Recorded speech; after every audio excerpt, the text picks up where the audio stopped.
morning students. Myself Rohit Narayan Kare and I am standing in front of you on behalf of Gurukul English School Director.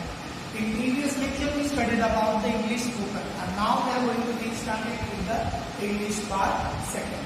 We already studied about the words. That words are used in our daily life. You know aware about that? You studied it. You write 2 times in your notebook too. Okay. Means आपने ये काम तो पहले से ही कर लिया है और छोटे बच्चों के लिए पेरेंट्स अगर हेल्पफुल है तो पेरेंट्स ने भी ये सब चीजें उनको लिखवा के दी होगी. हाउ से, बीट से स्टार्ट होने वाले वर्ड्स. अब हम लोग वोकैबुलरी के साथ में कुछ ऐसे वर्ड्स के साथ चलेंगे. जैसे मैंने यहाँ पे मराठी में कुछ अक्षर लिखे हैं, आप देख सकते हैं. मैं उसको इंग्लिश में हिंदी में भी ट्रांसलेट करके आपको बता दूंगा. देने की अपने जो हिंदी के जितने भी पेरेंट्स उन लोग को भी समझ में आए कि बच्चों को बताने के लिए कि इसका अर्थ क्या हो सकता है. ठीक है. तो यहाँ पे मैंने कुछ मराठी में वर्ड्स लिखे, हिंदी में मैं आपको बताऊंगा. इंग्लिश को उसको कैसे ट्रांसलेट कर रहे हैं ये मैं आपको बताऊंगा. ये बताने का कारण एक ही है कि हम लोग हमारे डेली टू डेली लाइफ में इन चीजों का इस्तेमाल करना स्टार्ट करें. अब मैं ये रिक्वेस्ट करूंगा टू द पेरेंट्स कि अगर आप लोग ही स्टार्ट करेंगे तो बच्चे ऑटोमेटिकली इसको बोलना स्टार्ट करेंगे. आप अपने घर में ये चीजें अप्लाई करने का आज ही से अगर आप स्टार्ट करना शुरू कर देते हो तो ये अपने बच्चों के लिए भी बहुत फायदेमंद होगा. चलो तो हम लोग स्टार्ट करते हैं. एक एक वर्ड पिछले लेक्चर्स में हम लोग ने एक एक वर्ड इंग्लिश कर लिया था और इंग्लिश के उस वर्ड से हम लोग ने एक एक सेंटेंस बनाया. लेकिन अब now in this lecture I am taking the Marathi on the part of the language. Actually, we are in the Maharashtra, so I am taking the Marathi language.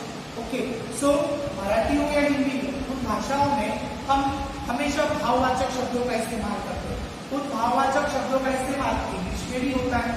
अब उसमें से एक जो है वो उद्गारवाचक, जिसको बोलते हैं एक्सक्लेमेटरी सेंटेंस. चलो फिर स्टार्ट करते हैं. इन एक्सक्लेमेटरी सेंटेंस में से कैसे कैसे कौन से वर्ड आ सकते हैं. यहाँ पे मेरे पास मैंने 80 वर्ड्स दिए हैं. तो एक्चुअली बहुत सारे हैं. जहाँ जितने ब्लैकबोर्ड पे बैठ सकते हैं मैंने भी यहाँ पे 18 दे चुका हूँ और 18 को हम लोग अभी समझ के लेंगे और उसको अपनी डेली टू डेली लाइफ में भी इस्तेमाल करेंगे. चलो स्टार्ट करते हैं. नंबर 1 ये है वाह वाह. अगर किसी की प्रशंसा करनी है तो हम लोग उनको बोलते हैं वाह वाह, कुछ अच्छा काम किया है, कुछ बढ़िया कुछ उन्होंने दिखाया है, कर्तव्य दिखाई है, जो भी. तो उसके लिए मराठी में वाह वाह बोलेंगे तो उसको इंग्लिश में वर्ड आता है मार्वलस. क्या वर्ड आता है? मार्वलस. तो ये हम लोग इस्तेमाल कर सकते हैं. अगर आपके बच्चों ने कुछ किया है, अच्छा कुछ किया है, अपनी छुट्टियों के दिनों में अगर उन्होंने कुछ ऐसा काम किया है जिस काम की आप प्रशंसा करना चाहते हो, you can use that word marvellous. तो बच्चे को भी वो सुनने में होगा और वो वर्ड सुन के वो भी कभी भी जिंदगी में आगे जब भी बात करने की कोशिश करेगा या वो बात करने के लिए चाहेगा तब वो ये वर्ड इस्तेमाल अपनी सेंटेंस में कर सकता है. नेक्स्ट है शाबाश. अरे प्रशंसा की आपके बच्चे प्रशंसा करनी है तो वेल डन. क्या वर्ड यहाँ पे आया है? Well done. फिर हमने स्टार्ट किया है नंबर 3 पे. खूब सुंदर. अभी हम लोग जो पढ़ाई अपने बच्चों को दे रहे उस पढ़ाई को लिखने के बाद आपको बच्चे दिखाते हैं कि देखो पापा मैंने ये किया, देखो मम्मी मैंने ये किया. सो उसको हम लोग बोल सकते हैं खूब सुंदर, खूब सुंदर, ब्यूटीफुल, बहुत अच्छा किया है और अच्छा करना चाहिए, कीप इट अप. ऐसे ही करते हैं. तो ऐसे ऐसे छोटे छोटे वर्ड्स हम लोग हमारे डेली टू डेली लाइफ में यूज करना स्टार्ट करने वाले हैं. अरे किसी को आवाज देना है तो नाम नहीं पता है तो हम लोग उनको आवाज कैसे देते हैं? हे प्लीज कम हियर. यहाँ पे आओ, कृपया आप यहाँ पे आइए. हाय. हाय का मतलब होता है कि कुछ ऐसी चीज सुनने में आई जिससे आपको तकलीफ हुई तो हम लोग बोलते हैं अरे यार ऐसा नहीं होना चाहिए ना. तो वो अरे यार हाय इसके लिए हम लोग बोलते हैं माय गॉड, कैसा ये इतना बड़ा अच्छा हो गया. My god means we are thinking about the word. यहाँ पे आप देख रहे हो माय गॉड में मैंने जी को अंडरलाइन किया. यहाँ पे जब भी हम लोग गॉड के ऊपर बात करेंगे या गॉड के ऊपर लिखेंगे तो ये जी कहीं पे भी आता है तो गॉड का जी हमेशा कैपिटल ही होता है. ये बच्चों प्लीज अपने दिमाग में बिठा दें.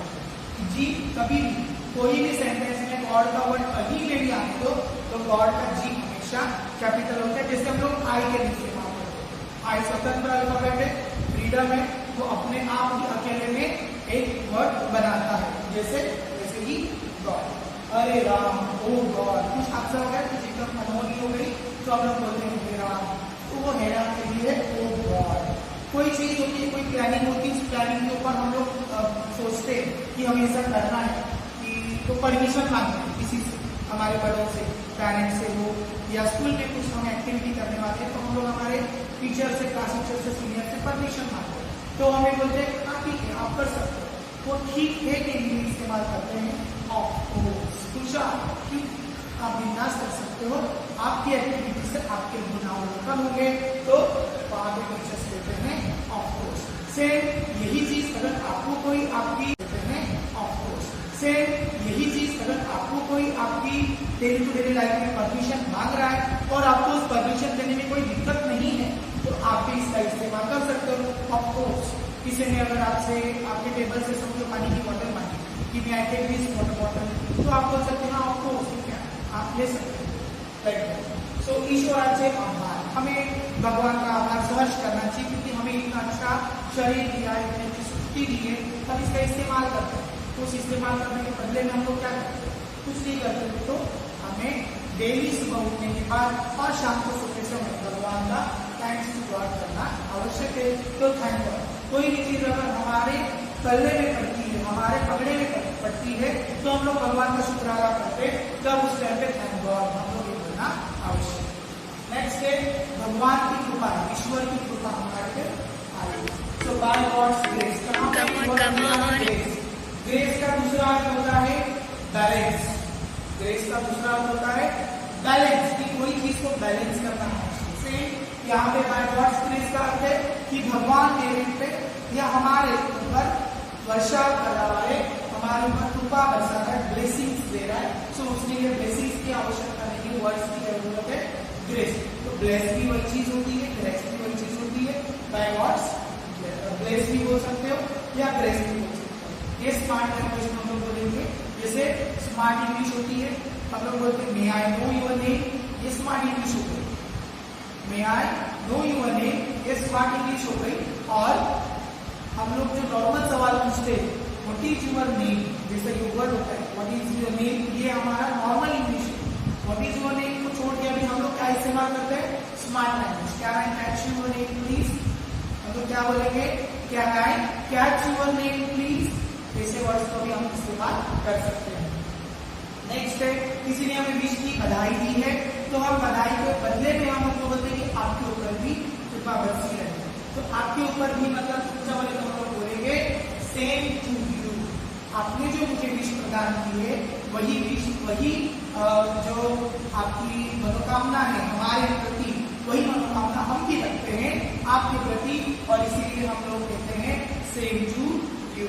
कोई त्योहार का है, कोई एक रिजल्ट है और सामने वाला ने उसका भी रिजल्ट है, उस रिजल्ट के दौरान अगर हम लोग ने कुछ हासिल किया है, हम लोग पास आउट हो चुके हैं, तो हमें अगर कोई कॉन्ग्रेचुलेट करता है और सामने वाला भी पास आउट है, तो हम लोग एक ही नैया में सवार है, उस वक्त हम लोग सेम टू यू वर्ड इस्तेमाल हैं। अगर हमें कोई त्योहार के बारे में विश कर रहा है, हम भी उनके त्योहार के लिए विश कर रहे हैं, तो हम उस वक्त उनकी विश करते हुए सेंटेंस को भी लेते हुए सेम टू यू वर्ड इस्तेमाल कर सकते हैं। नेक्स्ट है लवकर लवकर, जल्दी करो जल्दी करो, ट्रेन निकल रही है, टाइम बहुत कम है, तो हम लोग हरी हरी जल्दी जल्दी करो, फटाफट अपना काम निपटाओ और जल्दी जल्दी निकलना है। नेक्स्ट है कि भयंकर, भयंकर शब्द सुनने के बाद हमें समझना है कि कुछ ये बहुत ही डिफिकल्ट सिचुएशन है, बहुत ही खतरनाक ऐसा कुछ हुआ है। क्या खतरनाक हुआ, हाउ टेरिबल, अरे ये तो सोचने के भी परे हैं, तब हम लोग इस्तेमाल करते हैं कि भयंकर है, हम लोग ये सोच भी नहीं सकते ऐसी चीज हुई, तो इसको कहते हैं हाउ टेरिबल। ये सब एक्सक्लेमेटरी सेंटेंस में आने वाले वर्ड्स हैं, आप देख सकते हो हर एक वर्ड के पीछे एक्सक्लेमेटरी मार्क है, क्योंकि ये वर्ड्स बोलते समय एक आश्चर्यकारक शब्द तैयार होता है और सामने वाले को बोलते समय आश्चर्यचकित कर देने वाले वर्ड्स है। इसमें ही दूसरा है कि एवरी हिम्मत, इतनी मजाक कि तुम ऐसे को बात कर रहे हो अपने बड़ों से, तो हम लोग इसके लिए how dare you, how dare you, तुम इतनी हिम्मत कैसे कर सकते हो कि अपने बड़ों से ऐसे बात कर रहे हैं। तो यहाँ पे ये वर्ड है how dare you, can use that word in your daily life, not for the parents, in your with your student, with your I can say the friend circles, with your relatives, or you are talking with the communication with any other. Next step, खबरदार. खबरदार means हमें पहले से ही आगाह करते हैं, message पहले सावधान था. तो बिहेवियर. हम लोग ट्रैवल करते हैं, गाड़ी में सफर करते हैं, गाड़ी में सफर करते समय हमारे बहुत सारे आंखों के सामने से साइन बोर्ड्स जाते हैं. तो रास्ते का काम चल रहा है तो वहाँ पे ट्यूशन ऐसा आया हुआ रहता है, कहीं पे भी आया है ऐसा आया होता है, किसी बंगले के सामने भी आया है तो नॉक्स ऐसा आया होता है. क्योंकि सावधान, यहाँ पे अंदर प्रवेश करने से पहले तो उसे सावधान करें. तो ये वर्ड्स का इस्तेमाल है कि पहले से ही सावधान कर दिया जाए. सुंदर कल्पना, एक आइडिया आई है मन में, दिमाग में किसी कल्पना सूची है कि मेरे को करना है, आइडिया है, तो उसके कहेंगे व्हाट एन आइडिया. क्या मस्त आइडिया, बहुत जबरदस्त, सही आइडिया. नेक्स्ट है तेवढे आश्चर्य. कितना आश्चर्य, कितना व्हाट द सरप्राइज, कि आप अचानक से हमारे घर आए, हमको उम्मीद ही नहीं की इस चीज की, आश्चर्य हुआ हमें. What a surprise to us, कितना सरप्राइज हुआ है. नेक्स्ट है कोई चीज हमें बहुत पसंद सरप्राइज हुआ है.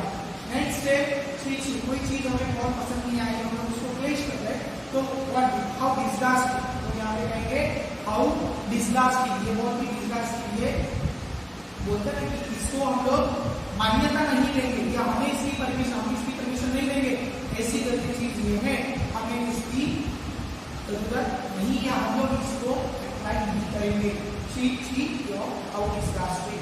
आश्चर्यजनक, कोई चीज ऐसी कर देता है कोई बंदा, उसको देख के हम आश्चर्यचकित हो जाते. अरे यार ऐसा कैसे हो सकता है, उसने ऐसा किया. या मीन्स वंडरफुल, उसने बहुत ही वंडरफुल तरीके से किया कि लगा नहीं कि उस बच्चे ने ट्रिक इस्तेमाल करके ऐसा भी कर सकता था और उसको करके दिखाया. तो हम लोग वर्ड इस्तेमाल करेंगे वंडरफुल.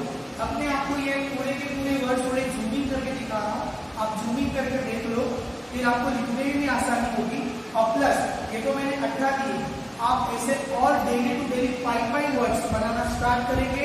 वो अतः मई महीना पूरा चलेगा, आपको पूरा मई महीने तक डेली 5 ऐसे कोई भी 1 2 3 4 5 वर्ड्स आप हिंदी में लिखो चाहे मराठी में लिखो, लेकिन उसको इंग्लिश में क्या बोलते हैं वो आप लिख के उसको याद करना स्टार्ट करेंगे. ये मेरा आप होमवर्क भी समझ सकते हैं कि आप इसको तो 2 टाइम्स आपको लिखना ही है 200 पेज की नोटबुक में, और उसी 200 पेज की नोटबुक में इसके बाद आप डेली का डेट डालते, कोई लाइन छोड़ने की आवश्यकता नहीं है, कोई आपको पेजेस छोड़ने की आवश्यकता नहीं है. जहां से आपके 5 लाइन खत्म होते हैं एक लाइन छोड़ के वहीं से दूसरे दिन के 5 वर्ड्स स्टार्ट करने, 5 लाइन डेली 5 लाइन आपको लिखनी है. ये 5 लाइन का होमवर्क आपको डेली कंप्लीट करते हुए जून में आने के बाद मुझे सबमिट करना है.